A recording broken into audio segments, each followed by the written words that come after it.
Nella cornice della piazza Indipendenza di San Donà di Piave, Sandro Trevisan, presidente della squadra di rugby cittadino M3, ha presentato la nuova formazione tattica e gli obiettivi che porteranno il rugby sandonatese alle porte dell'Europa. Sicuramente è proprio l'eccellenza per San Donà.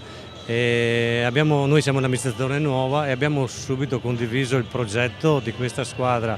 Assieme alla presidenza, Sandro Trevisan e altri dirigenti ci hanno presentato questo progetto di azionariato popolare, chiamiamolo così, e anzi ricordo che il sindaco ha la prima tessera, io la seconda, l'abbiamo proprio condivisa, e in un periodo, diciamo, che si parla sempre di crisi, noi abbiamo detto basta, vediamo di trovare nuovi sistemi di finanziamento, di sostegno alla squadra, e abbiamo proprio aderito pienamente a questo progetto e oggi eccoci qua. Sono stati evidenziati i successi della squadra elogiandone l'alto valore sportivo e i notevoli risultati fino ad ora raggiunti. È stato inoltre illustrato il progetto dell'Investor H.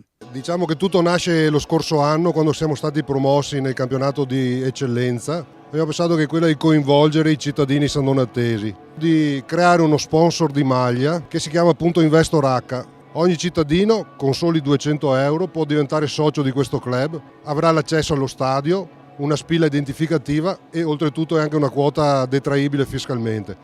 Per cui invito tutti i cittadini sandonatesi a diventare soci di Investor H. In momenti sociali ed economici così difficili è importante che la comunità stia vicina alle eccellenze che la rappresentano. Presenti alla cerimonia il sindaco Andrea Cereser, l'assessore allo sport Trevisiol e tutta la giunta comunale. Intanto credo che in quest'anno la squadra raccolga i risultati di un lavoro che ha origini nel passato ed è il risultato di una frase che c'è scritta qui, e cioè determinazione, audacia e capacità di credere nei sogni. Già queste tre parole per noi sono un esempio da cui trarre spunto per come dovrà essere anche l'azione amministrativa. Quindi, diversamente da altre realtà dove, che ne so, le squadre ci sono perché c'è l'amministrazione, in questo caso l'amministrazione ha materia da cui imparare proprio dalle squadre di rugby.